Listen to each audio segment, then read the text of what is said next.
موسمیاتی تبدیلیوں سے متعلق پاکستان کی کوششیں رنگ لے آئیں۔ اقوام متحدہ کے تحت COP27 اجلاس میں ماحولیاتی نقصان کے ازالے کے لیے فنڈ قائم کرنے پر اتفاق۔ شرائط طے ہونا باقی۔ مالدار اور آلودگی پھیلانے والے ممالک سے نقصانات کی تلافی کا مطالبہ کیا گیا تھا۔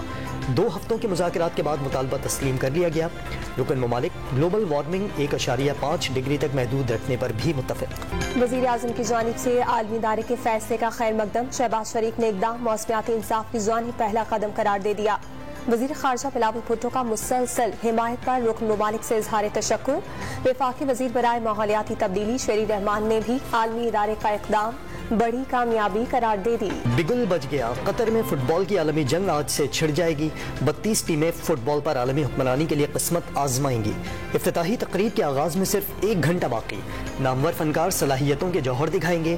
آتش بازی کا بھی شاندار مظاہرہ کیا جائے گا۔ ورلڈ کپ سے چند گھنٹے قبل دفاعی چیمپئن فرانس کو بڑا دھچکا۔ اسٹار فٹ بالر کریم بنزیما انجری کے باعث ایونٹ سے باہر۔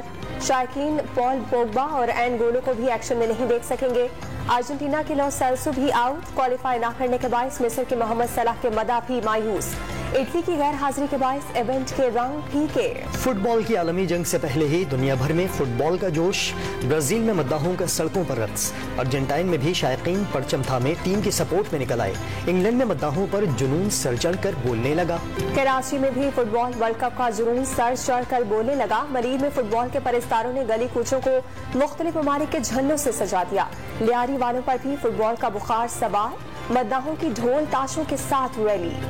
FIFA World Cup 2022 made in Pakistan football سے کھیلا جائے گا۔ فٹ بال سیالکوٹ کی فیکٹری میں جدید ٹیکنالوجی تھرمو بانڈڈ سے تیار کی گئی۔ تیاری میں دھاگے کا استعمال نہیں کیا گیا۔ عمران خان نے 26 نومبر کو راولپنڈی پہنچنے کی کال دے دی۔ عوام دوپہر 1 سے 2 بجے تک پہنچ جائیں۔ آج نیوٹرل ہو گئے تو آنے والی نسلیں بھی پچھتائیں گی۔ حقیقی آزادی کی تحریک اب رکنے والی نہیں۔ کپتان نے ویڈیو لنک پر کھلاڑیوں کا لہو گرما دیا۔ بلاول بھٹو زرداری کا عمران خان پر لانگ مارچ کو آرمی چیف کی تعیناتی سے جوڑنے اور اداروں کو آئینی کردار سے روکنے کی کوششوں کا الزام۔ مارچ 2 ہفتوں کے لیے ملتوی کرنے کا بھی مشورہ دے دیا۔ اہم تعیناتی پر صدر مملکت نے گڑبڑ کی تو نتائج بھگتنا ہوں گے، وزیر خارجہ کا انتباہ۔ پنجاب حکومت عمران خان کی حفاظت کرے گی۔ وزیر اعلیٰ پنجاب پرویز الہی کا اعلان۔ نواز شریف کے پلیٹلیٹس کا مسئلہ نہیں، پلیٹیں لینے گئے ہیں، لیگی قائد پر وار۔ کراچی میں بااختیار میئر کے لیے سیاسی جماعتوں کا اتفاق۔ مسودہ سندھ کابینہ سے منظور۔ ترجمان سندھ حکومت مرتضی وہاب نے خوشخبری سنا دی۔ نیا قانون جلد اسمبلی میں پیش کیا جائے گا۔ بلدیاتی انتخابات کے بعد جو بھی میئر منتخب ہوگا وہ مکمل بااختیار ہوگا۔ شہر قائد کی ترقی کے لیے کام کرتے رہنے کا عزم۔ مفتی اعظم پاکستان رفیع عثمانی دارالعلوم کورنگی کراچی میں سپرد خاک۔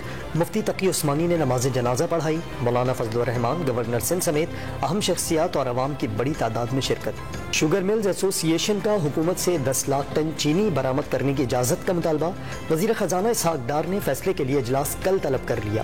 وزیر اعظم ریلیف پیکج کے لیے یوٹیلٹی اسٹورز کا مزید 50,000 میٹرک ٹن چینی خریدنے کا فیصلہ۔ مظفر گڑھ میں 7ویں تھر جیپ ریلی اختتام پذیر۔ غیر حتمی نتائج کے مطابق پریپیئرڈ کیٹیگری نادر مکسی نے جیت لی۔ آصف فضل چودھری دوسرے اور جعفر مکسی تیسرے نمبر پر رہے۔ خواتین کیٹیگری میں رباب سلطان کا پہلا نمبر۔ انگلینڈ کرکٹ ٹیم کے دورے اسلام آباد کے دوران سیکیورٹی انتظامات کے لیے اہم بیٹھک۔ ڈرونز کے ذریعے روٹ کی مانیٹرنگ کا فیصلہ۔ راستوں پر 1200 اہلکار پہرا دیں گے۔ اپینڈکس آپریشن کے باعث شاہین شافریدی انگلینڈ کے ہوم سیریز سے باہر۔